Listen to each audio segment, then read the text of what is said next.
maka niatkanlah untuk menasehati dirinya sendiri. Karena seringkali manusia itu lupa, apalagi orang yang sering menceramah juga sering lupa. Tergelincir ini adalah satu hal yang sangat samar penyebabnya. Dia tidak seperti hal-hal lain yang terlihat, tapi bisa menyebabkan seseorang itu jatuh juga kepada kejahatan yang terlihat.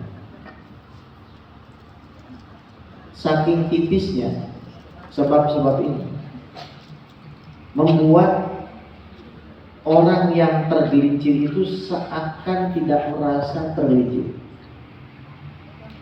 Dan ini terus terang sangat berbahaya. Kalau Allah sayang, biasanya Allah kasih terus dia teguran. Dan Allah tidak akan bosan menegur dia sampai akhirnya dia betul-betul kembali, betul-betul bertaubat, betul-betul ikhlas dan tulus menghambakan dirinya kepada Zat yang terus memberikan kesempatan. Di dalam pandangan orang yang betul-betul mengerti atau dibuat mengerti oleh Allah bahwa setiap teguran seberat dan sebesar apapun, selama teguran itu membawa dirinya mengenal kekurangannya, membawa dirinya kepada penglihatan aib-aibnya, sehingga akhirnya dia membenahi itu sebelum dia berjumpa dengan Allah, maka itu bukan musibah, itu nikmat. Sebaliknya, ketika seseorang secara lahir tidak melakukan maksiat, namun sebab-sebab yang akan kami sampaikan ini masuk, merembes secara tidak dia sadari, maka dia pun bisa jatuh ke dalam musibah yang sifatnya lahir itu. Saking dia ini sama. Yang pertama, sebab orang itu tergelincir adalah al-kibru, yaitu kesombongan. Di dalam surat An-Nahl ayat 23, Allah Subhanahu wa ta'ala dengan tegas menyatakan, saya tidak suka dengan orang-orang yang sombong. Innahu la yuhibbul mustakbirin. Sesungguhnya Allah tidak menyukai. Ini bahasa yang sangat halus. Tidak menyukai itu artinya apa? Benci. Nggak suka, benci. Cuma bahasanya halus. Di dalam hadis riwayat Imam Muslim, la yadkhulul jannata, kata Nabi, tidak akan masuk ke dalam surga man kana fi qalbihi mithqala dzarratin min kibr.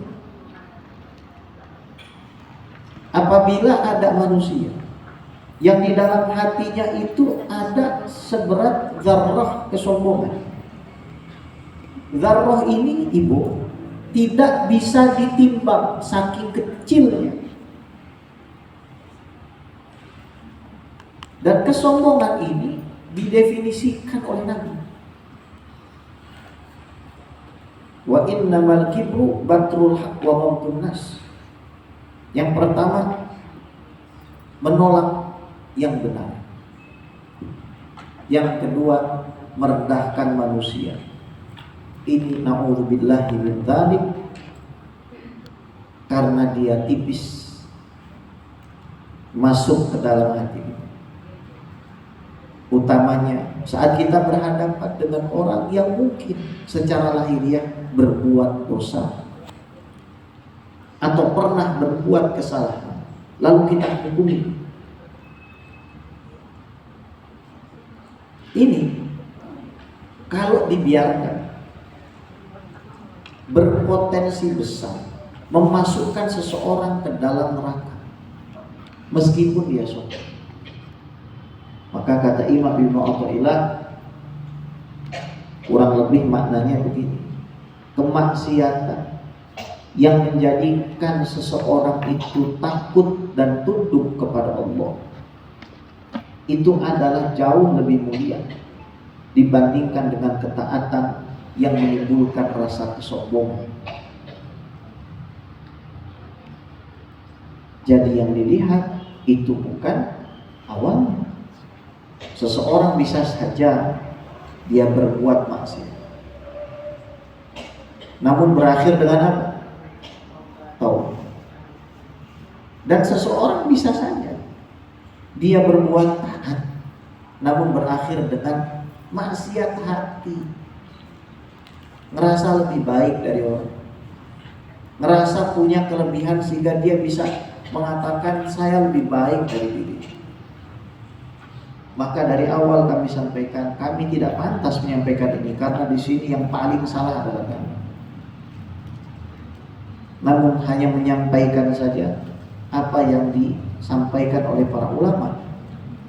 Yang kedua, kami sampaikan tadi bahwa ini bukan untuk menghakimi orang. Enggak. Ini untuk diri kita masing-masing, pribadi kita.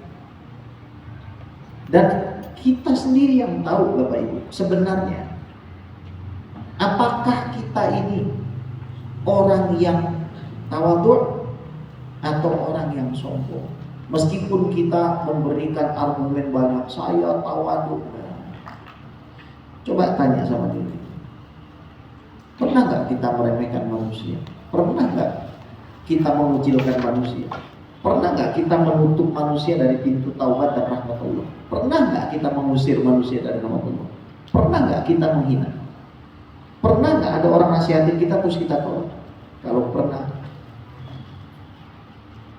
artinya memang kesombongan itu ada dalam hati dan nggak akan masuk surga.